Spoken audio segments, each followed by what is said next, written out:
Hello नमस्कार जय Hind Vande Mataram friends. तो मित्रों आज આપણે 1 થી 50 જેટલા જીકેના એમસીક્યુ લઈને આવ્યા છીએ। મિત્રો આવનારી એક્ઝામ જે છે કોન્સ્ટેબલની એની જો તમે તૈયારી કરતા હોય તો વિડીયોમાં છેલ્લે સુધી જોતા રહેજો। આપણે જે છે એ નવા સિલેબસ મુજબ દરરોજ આવા જીકેના એમસીક્યુ જે છે એ લઈને આવીએ છીએ।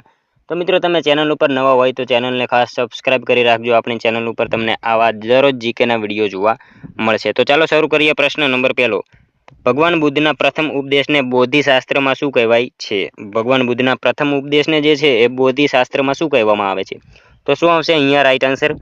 ધર્મચક્ર પ્રવર્તન આવશે। ઓપ્શન એ રાઈટ આન્સર બની જશે। ખાસ યાદ રાખજો કે ભગવાન બુદ્ધના પ્રથમ ઉપદેશને બોધિશાસ્ત્રમાં શું તો ધર્મચક્ર પ્રવર્તન જે છે એ કહેવામાં આવે છે। ખાસ યાદ રાખજો। ત્યારબાદનો ક્વેશ્ચન જોઈએ। અર્થશાસ્ત્રમાં નોબેલ પારિતોષિક કોને આપવામાં આવેલું હતું? અર્થશાસ્ત્રમાં નોબેલ પારિતોષિક જે છે એ કોને આપવામાં આવેલું હતું?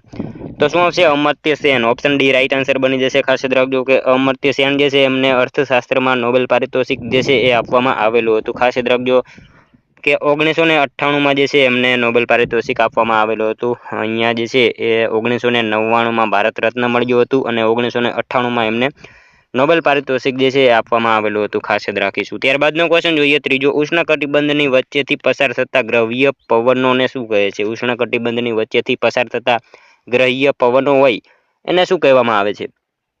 તો શું હશે? વ્યાપારી પવન કહેવામાં આવશે અને ઓપ્શન ડી રાઈટ આન્સર અહીંયા બની જશે। ખાસ યાદ રાખજો કે ઉષ્ણકટિબંધની વચ્ચેથી પસાર થતા ગ્રહ્ય પવનો હોય એને શું તો વ્યાપારી પવનો કહેવામાં આવે છે। મિત્રો તમે વિડીયોમાં છેલ્લે સુધી જોતા રહેજો। આપણે છેલ્લે લાસ્ટમાં એક 51મો ક્વેશ્ચન રાખેલો છે જેનો આન્સર તમારે કોમેન્ટમાં જણાવવાનો રહેશે। તો વિડીયોમાં તમે છેલ્લે સુધી જોતા રહેજો। જોઈએ ત્યારબાદનો નેક્સ્ટ ક્વેશ્ચન। વાઇલ્ડ લાઈફનું રક્ષણ એ નાગરિકોની કઈ ફરજ કહેવાય? વાઇલ્ડ લાઈફનું રક્ષણ એ નાગરિકોની જે છે કઈ ફરજ કહેવાય? તો કઈ આવશે? નૈતિક ફરજ આવશે। અહીંયા ઓપ્શન એ રાઈટ આન્સર બની જશે। ખાસ યાદ રાખજો કે વાઇલ્ડ લાઈફનું રક્ષણ એ નાગરિકોની કઈ ફરજ તો નૈતિક ફરજ કહેવાય છે। જોઈએ ત્યારબાદનો next question. Right to education 2009નો હક આપવા બંધારણમાં કઈ કલમ ઉમેરવામાં આવી? રાઇટ ટુ એજ્યુકેશન 2009નો હક આપવા માટે બંધારણમાં જે છે એ કઈ કલમ એક ઉમેરવામાં આવી? તો 21A જે છે એ ઉમેરવામાં આવી હતી। ખાસ યાદ રાખજો કે રાઇટ ટુ એજ્યુકેશન 2009નો હક આપવા માટે બંધારણમાં કઈ કલમ તો 21A જે છે એ ઉમેરવામાં આવેલી હતી। મિત્રો હાલના શિક્ષણ મંત્રીની વાત કરીએ એજ્યુકેશન ઉપરથી આપણને ખ્યાલ હોવો જોઈએ કે હાલમાં આપણા જે છે શિક્ષણ મંત્રી કોણ છે? તો ઋષિકેશભાઈ પટેલ જે છે એ શિક્ષણ મંત્રી છે। આપણે ખાસ યાદ રાખીશું। મિત્રો તમને વિડીયો ગમતો હોય તો એક લાઇક કરી દેજો। અમે તમારી પાસે માત્ર એક લાઇકની આશા રાખીએ છીએ તો એક લાઇક તમે જરૂર કરી દેજો। જોઈએ ત્યારબાદનો નેક્સ્ટ ક્વેશ્ચન। ગુહાઈ બંધ કયા જિલ્લામાં આવેલ છે? ગુહાઈ બંધ જે છે કયા જિલ્લામાં આવેલો છે? તો શું આવશે અહીંયા રાઈટ આન્સર? અરવલ્લી જિલ્લામાં આવશે। ઓપ્શન બી રાઈટ આન્સર બની જશે। ખાસ યાદ રાખજો કે ગુહાઈ બંધ જે છે કયા જિલ્લામાં તો અરવલ્લી જિલ્લામાં આવેલો છે। ગુહાઈ નદી ઉપર જ આ ગુહાઈ બંધ આવેલો છે અરવલ્લી જિલ્લામાં। ખાસ યાદ રાખીશું। ત્યારબાદનો ક્વેશ્ચન જોઈએ। ગુજરાતમાં સૌથી વધુ પાતાળ કુવા કયા જિલ્લામાં છે? ગુજરાતમાં સૌથી વધારે પાતાળ કુવા હોય તો એ મિત્રો સુરેન્દ્રનગરમાં છે। ખાસ યાદ રાખજો ગુજરાતમાં સૌથી વધારે પાતાળ કુવા કયા જિલ્લામાં તો સુરેન્દ્રનગર જિલ્લામાં છે। નેક્સ્ટ ક્વેશ્ચન જોઈએ ત્યારબાદનો। ગુજરાતમાં ઉચ્ચ પ્રકારના કપાસ માટે કયો પ્રદેશ જાણીતો છે? ગુજરાતમાં ઉચ્ચ પ્રકારના કપાસ માટે જે છે કયો પ્રદેશ જે છે એ જાણીતો છે? તો મિત્રો ખાસ યાદ રાખજો કાનમ પ્રદેશ આવશે। ગુજરાતમાં ઉચ્ચ પ્રકારના કપાસ માટે કયો તો કાનમ પ્રદેશ જે છે એ જાણીતો છે। મિત્રો તમે વિડીયોમાં જે છે છેલ્લે સુધી જોતા રહેજો અને છેલ્લે એક 50 જે છે એમાંથી તમારા કેટલા સાચા પડે છે એ તમારે કોમેન્ટમાં જણાવવાનું રહેશે। જોઈએ ત્યારબાદનો નેક્સ્ટ ક્વેશ્ચન। કયા મુખ્યમંત્રીએ ખામ થિયરી અપનાવી હતી? કયા મુખ્યમંત્રીએ જે છે ખામ થિયરી અપનાવેલી હતી? તો શું આવશે અહીંયા રાઈટ આન્સર? માધવસિંહ સોલંકી આવશે। ઓપ્શન એ રાઈટ આન્સર બની જશે। ખાસ યાદ રાખજો કે માધવસિંહ સોલંકી જે છે એમને ખામ થિયરી અપનાવેલી હતી। મિત્રો ખામ થિયરીના જનક પણ કહેવાય છે જે છે માધવસિંહ સોલંકી। ખાસ યાદ રાખજો। ત્યારબાદનો ક્વેશ્ચન જોઈએ। મહીસાગર જિલ્લાનું વડુ મથક કયું છે? મહીસાગર જિલ્લાનું વડુ મથક જે છે એ કયું છે? તો લુણાવાડા આવશે। અહીંયા ઓપ્શન ડી રાઈટ આન્સર બની જશે। ખાસ યાદ રાખજો કે મહીસાગર જિલ્લાનું વડુ મથક કયું તો લુણાવાડા છે। મિત્રો અહીંયા વેરાવળ આપેલું છે। વેરાવળ જે છે ગીર સોમનાથ જિલ્લાનું વડુ મથક છે। અહીંયા પાલનપુર આપેલું છે। પાલનપુર એ બનાસકાંઠા જિલ્લાનું છે અને મોડાસા જે છે એ ક્યાંનું આવશે? અરવલ્લી જિલ્લાનું વડુ મથક છે। ત્યારબાદનો ક્વેશ્ચન જોઈએ। મુક્તેશ્વર બહુહેતુક યોજના કઈ નદી પર છે? મુક્તેશ્વર બહુહેતુક યોજના જે છે કઈ નદી ઉપર છે? તો શું આવશે અહીંયા રાઈટ આન્સર? સરસ્વતી નદી આવશે। ઓપ્શન સી રાઈટ આન્સર બની જશે। મુક્તેશ્વર બહુહેતુક યોજના કઈ નદી તો સરસ્વતી નદી ઉપર છે બનાસકાંઠા જિલ્લામાં। ખાસ યાદ રાખીશું। નેક્સ્ટ ક્વેશ્ચન જોઈએ ત્યારબાદનો। કઈ ગોળમેજી પરિષદ દરમિયાન ઝવેરચંદ મેઘાણીએ જે છેલ્લો કટોરો ઝેરનો આ પી જજો બાપુ લખ્યું હતું? ઝવેરચંદ નહીં, અહીંયા ઝવેરચંદ મેઘાણી આવશે? કઈ ગોળમેજી પરિષદ દરમિયાન ઝવેરચંદ મેઘાણીએ છેલ્લો કટોરો ઝેરનો આ પી જજો બાપુ લખ્યું? તો કઈ ગોળમેજી પરિષદ આવશે? બીજી આવશે. બીજી ગોળમેજી પરિષદ દરમિયાન જે છે એ ઝવેરચંદ મેઘાણીએ છેલ્લો કટોરો ઝેરનો આ પી જજો બાપુ એ લખેલો હતો. અને મિત્રો ખાસ યાદ રાખજો, બીજી ગોળમેજી પરિષદ ક્યારે? તો 1931માં જે છે બીજી ગોળમેજી પરિષદ યોજાઈ હતી. એ પણ આપણને સાથે સાથે ખ્યાલ હોવો જોઈએ. ત્યારબાદનો ક્વેશ્ચન જોઈએ, કઈ ઘટનાને મહાદેવભાઈ દેસાઈએ મહાભિનિષ્ક્રમણ સાથે સરખાવી છે? કઈ ઘટનાને મહાદેવભાઈ દેસાઈએ મહાભિનિષ્ક્રમણ સાથે સરખાવી છે? તો કઈ ઘટના આવશે? દાંડી કૂચને આવશે. દાંડી કૂચને જે છે મહાદેવભાઈ દેસાઈએ મહાભિનિષ્ક્રમણ સાથે સરખાવેલી છે. ખાસ યાદ રાખીશું. નેક્સ્ટ ક્વેશ્ચન જોઈએ ત્યારબાદનો, હાઈકોર્ટની બંદી પ્રત્યક્ષીકરણ રીટની સત્તા બંધારણના કયા અનુચ્છેદ મુજબ છે? હાઈકોર્ટની બંદી પ્રત્યક્ષીકરણની રીત જે છે એ સત્તા બંધારણના કયા અનુચ્છેદ મુજબ છે? તો અનુચ્છેદ 226 મુજબ છે. ખાસ યાદ રાખજો. ઓપ્શન બી રાઈટ આન્સર અહીંયા બની જશે. ત્યારબાદનો ક્વેશ્ચન જોઈએ, ભારતના લશ્કરની ત્રણેય પાંખોના સર્વોચ્ચ સેનાપતિ કોણ હોય છે? ભારતના લશ્કરની ત્રણેય પાંખોના સર્વોચ્ચ સેનાપતિ એ નીચેનામાંથી કોણ હોય? તો રાષ્ટ્રપતિ હોય છે. ખાસ યાદ રાખજો. ઓપ્શન સી રાઈટ આન્સર અહીંયા બની જશે. ભારતના લશ્કરની જે છે ત્રણેય પાંખોના સર્વોચ્ચ સેનાપતિ કોણ? તો રાષ્ટ્રપતિ હોય છે. મિત્રો હાલમાં રાષ્ટ્રપતિ જે છે કોણ? તો દ્રૌપદી મુર્મુ છે. આપણને ખ્યાલ છે. ત્યારબાદનો ક્વેશ્ચન જોઈએ, ભારતમાં એન્જિનિયર ડે ક્યારે ઉજવવામાં આવે છે? ભારતમાં એન્જિનિયર દિવસ જે છે ક્યારે ઉજવવામાં આવે છે? તો શું આવશે? 15 સપ્ટેમ્બર આવશે. ઓપ્શન સી રાઈટ આન્સર બની જશે. ખાસ યાદ રાખજો કે ભારતમાં એન્જિનિયર ડે તરીકે જે છે ક્યારે ઉજવવામાં આવે? તો 15 સપ્ટેમ્બર આવશે. મિત્રો 15 પછી 16 સપ્ટેમ્બર શું આવશે? ઓઝોન દિવસ તરીકે ઉજવવામાં આવે છે. એ પણ આપણને સાથે સાથે ખ્યાલ હોવો જોઈએ. ત્યારબાદનો ક્વેશ્ચન જોઈએ, બૌદ્ધ સમુદાયના ઉપાસના સ્થળને શું કહેવાય છે? બૌદ્ધ સમુદાયના ઉપાસના સ્થળને જે છે એ શું કહેવામાં આવે છે? તો શું આવશે અહીંયા? પેગોડા કહેવામાં આવશે. ઓપ્શન ડી રાઈટ આન્સર બની જશે. બૌદ્ધ સમુદાયના ઉપાસના સ્થળને શું? તો પેગોડા કહેવામાં આવે છે. મિત્રો અહીંયા અગિયારી જે છે ને, અગિયારી એ શું આવશે? એમાં પારસી માટે આવશે. દેવળ જે છે એ ખ્રિસ્તી માટે આવશે. મિત્રો અહીંયા પેગોડા પરથી આપણને ખ્યાલ હોવો જોઈએ, બ્લેક પેગોડા જે છે એ ક્યાં આવશે? કોણાર્કનું સૂર્ય મંદિર જે છે એને બ્લેક પેગોડા તરીકે ઓળખવામાં આવે છે. મિત્રો બ્લેક પેગોડા એની સાથે સાથે વ્હાઇટ પેગોડા એ શું છે એ પણ આપણને ખ્યાલ હોવો જોઈએ. બ્લેક પેગોડા જે છે કોણાર્કના સૂર્ય મંદિરને કહેવામાં આવે છે, અને વ્હાઇટ પેગોડા એ જગન્નાથપુરી મંદિરને કહેવામાં આવે છે. એ પણ આપણને ખ્યાલ હોવો જોઈએ. ત્યારબાદનો ક્વેશ્ચન જોઈએ, ખ્વાજા મહેમૂદ દરિયાઈ દુલ્લાનું પવિત્ર સ્થાનક કયા જિલ્લામાં આવેલું છે? ખ્વાજા મહેમૂદ દરિયાઈ દુલ્લાનું પવિત્ર સ્થાનક જે છે કયા જિલ્લામાં આવેલું છે? તો મહીસાગર જિલ્લામાં આવશે. ઓપ્શન બી રાઈટ આન્સર અહીંયા બની જશે. ખાસ યાદ રાખજો કે ખ્વાજા મહેમૂદ દરિયાઈ દુલ્લાનું પવિત્ર સ્થાનક કયા જિલ્લામાં? તો મહીસાગર જિલ્લામાં આવેલું છે. ત્યારબાદનો ક્વેશ્ચન જોઈએ, ભારતનું સૌપ્રથમ અનાજ એટીએમ કયા શહેરમાં શરૂ કરવામાં આવ્યું? ભારતનું સૌપ્રથમ અનાજ એટીએમ કયા શહેરમાં શરૂ કરવામાં આવ્યું? તો શું આવશે? હરિયાણામાં આવશે. ખાસ યાદ રાખજો કે ભારતનું સૌપ્રથમ અનાજ એટીએમ કયા શહેરમાં? તો હરિયાણામાં શરૂ કરવામાં આવેલું હતું. ત્યારબાદનો ક્વેશ્ચન છે, ગુજરાતમાં આરટીઆઈ એક્ટ ક્યારે અમલમાં આવ્યો? ગુજરાતમાં આરટીઆઈ એક્ટ જે છે ક્યારે અમલમાં આવ્યો? તો 22 માર્ચ 2010 આવશે. ઓપ્શન ડી રાઈટ આન્સર બની જશે. ખાસ યાદ રાખજો કે ગુજરાતમાં આરટીઆઈ એક્ટ જે છે એ ક્યારે? તો 22 માર્ચ 2010માં જે છે અમલમાં આવેલો હતો. ત્યારબાદનો ક્વેશ્ચન છે, કાર્બન ચક્ર અપૂર્ણ રહેવા પર નીચેનામાંથી કયા પ્રભાવ પડે છે? કાર્બન ચક્ર અપૂર્ણ રહેવા પર નીચેનામાંથી કયા પ્રભાવ પડે છે? તો મિત્રો અહીંયા વાત કરીએ પારિતંત્ર ઉપર સંકટ, તાપમાનમાં વધારો, વર્ષા પર પ્રભાવ, આપેલ તમામ જે છે એ અહીંયા પ્રભાવ પડશે. ઓપ્શન ડી રાઈટ આન્સર બની જશે. કાર્બન ચક્ર અપૂર્ણ રહેવા માટે જે છે કયા? તો પારિતંત્ર ઉપર સંકટ, તાપમાનમાં વધારો અને વર્ષા પર પ્રભાવ, આ તમામ જે છે એ પ્રભાવ પડે છે. નેક્સ્ટ ક્વેશ્ચન જોઈએ ત્યારબાદનો, રાષ્ટ્રીય પ્રાણી આનુવંશિક સંસાધન બ્યુરોનું મુખ્યાલય ક્યાં આવેલું છે? રાષ્ટ્રીય પ્રાણી આનુવંશિક સંસાધન બ્યુરોનું મુખ્યાલય જે છે એ ક્યાં આવેલું છે? તો ક્યાં આવશે રાઈટ આન્સર? અહીંયા કરનાલ ખાતે આવેલું છે. ઓપ્શન બી રાઈટ આન્સર બની જશે. ખાસ યાદ રાખજો, રાષ્ટ્રીય પ્રાણી આનુવંશિક સંસાધન બ્યુરોનું મુખ્યાલય ક્યાં? તો કરનાલ ખાતે આવેલું છે. ત્યારબાદનો ક્વેશ્ચન જોઈએ, પંચમહાલ વ્હીલ સેવા મંડળની સ્થાપના કરનાર ઠક્કર બાપાનો જન્મ ક્યાં થયો હતો? પંચમહાલ વ્હીલ સેવા મંડળની સ્થાપના કરનાર ઠક્કર બાપા જે છે એમનો જન્મ ક્યાં થયો હતો? તો ક્યાં આવશે રાઈટ આન્સર? અહીંયા ભાવનગર ખાતે આવશે. ઓપ્શન એ રાઈટ આન્સર બની જશે. ખાસ યાદ રાખજો કે પંચમહાલ વ્હીલ સેવા મંડળની સ્થાપના કરનાર ઠક્કર બાપાનો જન્મ ક્યાં? તો ભાવનગર ખાતે થયો હતો. એમનું મિત્રો સાચું નામ ખાસ યાદ રાખજો, અમૃતલાલ ઠક્કર હતું એમનું સાચું નામ. એક્ઝામમાં જે છે પૂછાઈ શકે કે ઠક્કર બાપા એમનું સાચું નામ શું? તો અમૃતલાલ ઠક્કર હતું. ત્યારબાદનો ક્વેશ્ચન જોઈએ, કયા દિવસે બાબા સાહેબ આંબેડકરને મરણોત્તર ભારત રત્ન પુરસ્કાર એનાયત કરવામાં આવ્યો? કયા દિવસે બાબા સાહેબ આંબેડકરને જે છે મરણોત્તર ભારત રત્ન પુરસ્કાર એનાયત કરવામાં આવ્યો? તો શું આવશે? 14 એપ્રિલ 1990. ખાસ યાદ રાખજો, ઓપ્શન એ રાઈટ આન્સર બની જશે. 14 એપ્રિલ 1990 ના રોજ બાબા સાહેબ આંબેડકરને મરણોત્તર ભારત રત્ન પુરસ્કાર આપવામાં આવેલો હતો, ખાસ યાદ રાખીશું મિત્રો. બાબા સાહેબ આંબેડકરની સમાધિ જે છે ચૈત્યભૂમિ તરીકે ઓળખાય છે, એ મુંબઈમાં આવેલી છે, પણ આપણને સાથે સાથે ખ્યાલ હોવો જોઈએ.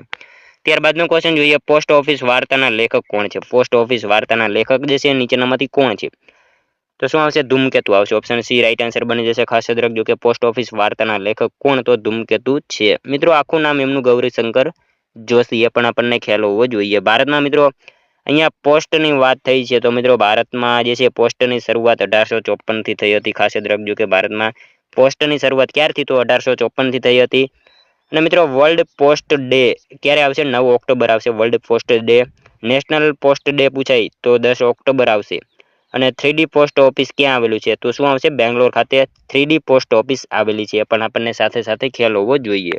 ત્યારબાદનો ક્વેશ્ચન જોઈએ, બંધારણ સભાની 2 વર્ષ 11 માસ 18 દિવસમાં કેટલી બેઠકો થઈ? બંધારણ સભાની જે છે 2 વર્ષ 11 મહિના અને 18 દિવસમાં કેટલી બેઠકો થઈ હતી? તો 166 બેઠકો થઈ હતી. ખાસ યાદ રાખજો, બંધારણ સભાની જે છે 2 વર્ષ 11 માસ અને 18 દિવસમાં કેટલી? તો 166 બેઠકો થઈ હતી. મિત્રો બંધારણ દિવસ જે છે 26 નવેમ્બર આવશે. સંવિધાન દિવસ પણ કહેવાય છે અને કાયદા દિવસ પણ કહેવાય છે 26 નવેમ્બર. ત્યારબાદનો ક્વેશ્ચન જોઈએ, નીચેનામાંથી કોણ સંસદના બંને ગૃહોમાં બોલી શકે છે? નીચેનામાંથી કોણ જે છે એ સંસદના બંને ગૃહોમાં બોલી શકે છે? તો કોણ આવશે રાઈટ આન્સર? અહીંયા એટર્ની જનરલ આવશે. ઓપ્શન સી રાઈટ આન્સર બની જશે. ખાસ યાદ રાખજો કે અહીંયા જે છે સંસદના બંને ગૃહોમાં કોણ? તો એટર્ની જનરલ જે છે એ બંને ગૃહોમાં બોલી શકે છે. ત્યારબાદનો ક્વેશ્ચન જોઈએ, કુટુંબ પોથીની નવીન પદ્ધતિ ગુજરાતના કયા મુખ્યમંત્રીના શાસનકાળમાં શરૂ કરવામાં આવી? કુટુંબ પોથીની નવીન પદ્ધતિ ગુજરાતના કયા મુખ્યમંત્રીના શાસનકાળમાં જે છે શરૂ કરવામાં આવી હતી? તો માધવસિંહ સોલંકી જે છે એમના શાસનકાળ દરમિયાન આ જે છે એ શરૂ કરવામાં આવી હતી. ખાસ યાદ રાખીશું. ત્યારબાદનો ક્વેશ્ચન જોઈએ, કયા પાણીમાં સૌથી ઓછો ક્ષાર હોય છે? કયા પાણીમાં જે છે સૌથી ઓછો ક્ષાર હોય? તો વરસાદના પાણીમાં જે છે ખાસ યાદ રાખજો કે ઓછો ક્ષાર જે છે એ વરસાદના પાણીમાં હોય છે. ઓપ્શન ડી રાઈટ આન્સર બની જશે. ખાસ યાદ રાખીશું. ત્યારબાદનો ક્વેશ્ચન જોઈએ, નીચેનામાંથી કઈ અખિલ ભારતીય સેવા નથી? નીચેનામાંથી કઈ જે છે અખિલ ભારતીય સેવા નથી? તો કઈ આવશે રાઈટ આન્સર? અહીંયા ભારતીય વિદેશ સેવા જે છે એ મિત્રો અખિલ ભારતીય સેવા નથી. ખાસ યાદ રાખજો, ઓપ્શન એ રાઈટ આન્સર બની જશે. ત્યારબાદનો ક્વેશ્ચન જોઈએ, CRT નું પૂરું નામ શું છે? CRT એનું પૂરું નામ જે છે શું છે? તો cathode ray tube. Option B right answer બની જશે. CRT નું પૂરું નામ શું? તો ખાસ યાદ રાખજો કેથોડ રે ટ્યુબ એનું પૂરું નામ છે. ત્યારબાદનો ક્વેશ્ચન જોઈએ, ભારત સરકાર દ્વારા રાષ્ટ્રીય રમતવીરોને આપવામાં આવતો અર્જુન એવોર્ડ કયા વર્ષથી શરૂ કરવામાં આવ્યો છે? ભારત સરકાર દ્વારા રાષ્ટ્રીય રમતવીરોને આપવામાં આવતો અર્જુન એવોર્ડ જે છે એની શરૂઆત કયા વર્ષથી થઈ છે? તો શું આવશે? 1961 થી આને જે છે આપવામાં આવ્યો હતો. ખાસ યાદ રાખજો, ભારત સરકાર દ્વારા રાષ્ટ્રીય રમતવીરોને આપવામાં આવતો અર્જુન એવોર્ડ કયા વર્ષથી? તો 1961 થી એની શરૂઆત થયેલી હતી. મિત્રો અહીંયા 1962 આપેલું છે. 1962 જે છે ને એક કરુણા અભિયાન છે, એનો હેલ્પલાઇન નંબર છે, એ પણ આપણને ખ્યાલ હોવો જોઈએ. ત્યારબાદનો ક્વેશ્ચન જોઈએ, બોક્સાઇટમાંથી કઈ ધાતુ મળે છે? બોક્સાઇટમાંથી જે છે કઈ ધાતુ મળી આવે? તો એલ્યુમિનિયમ આવશે. ઓપ્શન એ રાઈટ આન્સર બની જશે. ખાસ યાદ રાખજો કે બોક્સાઇટમાંથી કઈ? તો એલ્યુમિનિયમ ધાતુ જે છે એ મળી આવે છે. નેક્સ્ટ ક્વેશ્ચન જોઈએ, ત્યારબાદનો 34મો, ગુજરાતી સાહિત્યમાં અપાતું સૌથી મોટું સન્માન? ગુજરાતી સાહિત્યમાં અપાતું સૌથી મોટું સન્માન જે છે નીચેનામાંથી કયું? તો રણજીતરામ સુવર્ણચંદ્રક જે છે એ મિત્રો ગુજરાતી સાહિત્યમાં અપાતું સૌથી મોટું સન્માન છે. ખાસ યાદ રાખજો, ઓપ્શન સી રાઈટ આન્સર અહીંયા બની જશે. ત્યારબાદનો ક્વેશ્ચન જોઈએ, સૂર્યમંડળનો ક્રમિક ચોથો ગ્રહ કયો છે? સૂર્યમંડળનો જે છે ક્રમિક ચોથો ગ્રહ જે છે એ કયો છે? તો મંગળ ગ્રહ જે છે એ મિત્રો ચોથો ગ્રહ થશે. અહીંયા જે છે એ ઓપ્શન સી રાઈટ આન્સર બની જશે. ચોથો ગ્રહ કયો? તો મંગળ ગ્રહ છે. ત્યારબાદનો ક્વેશ્ચન છે, કમ્પ્યુટરની પ્રથમ પેઢીમાં શેનો ઉપયોગ થયો હતો? કમ્પ્યુટરની પ્રથમ પેઢીમાં જે છે શેનો ઉપયોગ થયો? તો vacuum tube. Option B right answer બની જશે. કમ્પ્યુટરની જે છે પ્રથમ પેઢીમાં શેનો? તો વેક્યુમ ટ્યુબ એનો ઉપયોગ થયો હતો. ઈસવીસન 1942 થી 55ના સમયગાળા દરમિયાન જે છે એ થયો હતો. ખાસ યાદ રાખીશું. ત્યારબાદનો ક્વેશ્ચન જોઈએ, નટ મંડળ અને નાટ્ય વિદ્યા મંદિરના સ્થાપક કોણ હતા? નટ મંડળ અને નાટ્ય વિદ્યા મંદિરના સ્થાપક જે છે એ નીચેનામાંથી કોણ હતા? તો જયશંકર સુંદરી આવશે. ઓપ્શન બી રાઈટ આન્સર બની જશે. ખાસ યાદ રાખજો કે નટ મંડળ અને નાટ્ય વિદ્યા મંદિરના સ્થાપક કોણ? તો જયશંકર સુંદરી હતા. ત્યારબાદનો ક્વેશ્ચન જોઈએ, ખંભાળાનો મહેલ કયા જિલ્લામાં આવેલો છે? ખંભાળાનો મહેલ જે છે એ કયા જિલ્લામાં આવેલો છે? તો પોરબંદર જિલ્લામાં આવશે. ખાસ યાદ રાખજો, ખંભાળાનો મહેલ કયા જિલ્લામાં? તો પોરબંદર જિલ્લામાં આવેલો છે. નેક્સ્ટ ક્વેશ્ચન જોઈએ, ત્યારબાદનો સૌથી વધુ કોલસાની ખાણો ધરાવતું રાજ્ય કયું છે? સૌથી વધારે કોલસાની ખાણો ધરાવતું રાજ્ય મિત્રો સાવ ઇઝી ક્વેશ્ચન છે. ઝારખંડમાં જે છે સૌથી વધારે કોલસાની ખાણો આવેલી છે. ત્યારબાદનો ક્વેશ્ચન જોઈએ, દક્ષિણ ભારતની ગંગા તરીકે કઈ નદીને ઓળખવામાં આવે છે? દક્ષિણ ભારતની ગંગા તરીકે જે છે એ કાવેરી ઓળખાય છે, ખાસ યાદ રાખજો. ઓપ્શન સી રાઈટ આન્સર બની જશે. જે છે દક્ષિણ ભારતની ગંગા પૂછેલી છે માટે કાવેરી નદી આવશે. વૃદ્ધ ગંગા પૂછાય તો ગોદાવરી નદી આવશે, એ પણ આપણને ખ્યાલ હોવો જોઈએ. નેક્સ્ટ ક્વેશ્ચન જોઈએ ત્યારબાદનો. વ્યાસ સન્માન કયા ક્ષેત્ર સાથે સંકળાયેલો પુરસ્કાર છે? વ્યાસ સન્માન કયા ક્ષેત્ર સાથે સંકળાયેલો પુરસ્કાર છે? તો સાહિત્ય ક્ષેત્ર સાથે જે છે આ સંકળાયેલો પુરસ્કાર છે. ત્યારબાદનો ક્વેશ્ચન જોઈએ. ગુજરાતની કઈ નદીને મેકલ કન્યા તરીકે ઓળખવામાં આવે છે? ગુજરાતની કઈ નદી એ મેકલ કન્યા તરીકે ઓળખાય છે? તો મિત્રો નર્મદા નદી જે છે એ મેકલ કન્યા તરીકે ઓળખાય છે. ત્યારબાદનો ક્વેશ્ચન જોઈએ. ગધેડાની લે વેચ કયા મેળામાં થાય છે? ગધેડાની લે વેચ કયા મેળામાં થાય? તો વૌઠાના મેળામાં જે છે મિત્રો ખાસ યાદ રાખજો કે ગધેડાની લે વેચ થાય છે. ઓપ્શન બી રાઈટ આન્સર અહીંયા બની જશે. અમદાવાદ ધોળકા તાલુકામાં વૌઠાનો મેળો જે છે યોજાય છે, ત્યાં ગધેડાની લે વેચ થાય છે, ખાસ યાદ રાખીશું. નેક્સ્ટ ક્વેશ્ચન જોઈએ ત્યારબાદનો. કયા અનુચ્છેદમાં 6 થી 14 વર્ષના બાળકો માટે શિક્ષણનો અધિકાર આપવામાં આવ્યો છે? કયા અનુચ્છેદમાં 6 થી 14 વર્ષના બાળકો માટે શિક્ષણનો અધિકાર આપવામાં આવેલો છે? તો અનુચ્છેદ 21A માં આપવામાં આવેલો છે શિક્ષણનો અધિકાર, ખાસ યાદ રાખીશું. ત્યારબાદનો ક્વેશ્ચન જોઈએ 45મો. દેવભૂમિ દ્વારકા જિલ્લામાં આવેલું ઘુમલી કયા વંશની રાજધાની હતી? દેવભૂમિ દ્વારકા જિલ્લામાં આવેલું ઘુમલી એ કયા વંશની રાજધાની હતી? તો સેંધવ વંશ આવશે. ઓપ્શન સી રાઈટ આન્સર બની જશે. ઘુમલી જે છે કયા વંશની? તો સેંધવ વંશની રાજધાની હતી. ભાણવડ તાલુકામાં ઘુમલી આવેલું છે, એ પણ આપણને ખ્યાલ હોવો જોઈએ. ત્યારબાદનો ક્વેશ્ચન જોઈએ. ભવાઈનું મુખ્ય વાજિંત્ર કયું છે? ભવાઈનું મુખ્ય વાજિંત્ર જે છે નીચેનામાંથી કયું છે? તો ભૂંગળ આવશે. ઓપ્શન સી રાઈટ આન્સર બની જશે. ભવાઈનું મુખ્ય વાજિંત્ર કયું? તો ભૂંગળ છે. ત્યારબાદનો ક્વેશ્ચન છે. ગુજરાત વિદ્યાપીઠની સ્થાપના કઈ સાલમાં થઈ હતી? ગુજરાત વિદ્યાપીઠની સ્થાપના જે છે કઈ સાલમાં થઈ? તો શું આવશે રાઈટ આન્સર અહીંયા? 1920માં થઈ હતી. ખાસ યાદ રાખજો. ઓપ્શન ડી રાઈટ આન્સર બની જશે. ગુજરાત વિદ્યાપીઠની સ્થાપના ક્યારે? તો 1920માં થયેલી હતી. ત્યારબાદનો ક્વેશ્ચન જોઈએ. ગાંધીજીએ મિલ મજૂરોની હડતાલને શું નામ આપ્યું હતું? ગાંધીજીએ મિલ મજૂરોની હડતાલને જે છે એ શું નામ આપ્યું હતું? તો ધર્મયુદ્ધ નામ આપ્યું હતું. ખાસ યાદ રાખજો. ગાંધીજીએ મિલ મજૂરોની હડતાલ જે હતી એને કયું નામ? તો ધર્મયુદ્ધ એવું નામ આપેલું હતું. નેક્સ્ટ ક્વેશ્ચન જોઈએ ત્યારબાદનો. બંધારણના કયા ભાગમાં નાગરિકતા અંગેની જોગવાઈ છે? બંધારણના કયા ભાગમાં નાગરિકતા અંગેની જોગવાઈ આપવામાં આવેલી છે? તો કયા ભાગમાં આવશે? ભાગ 2 માં આપવામાં આવેલી છે. ખાસ યાદ રાખજો. બંધારણના ભાગ 2 માં જે છે નાગરિકતા અંગેની જોગવાઈ આપેલી છે. જોઈએ ત્યારબાદનો નેક્સ્ટ ક્વેશ્ચન 50મો. બંધારણના કયા ભાગમાં પંચાયતની જોગવાઈ કરવામાં આવેલી છે? બંધારણના કયા ભાગમાં પંચાયતની જોગવાઈ કરવામાં આવેલી છે?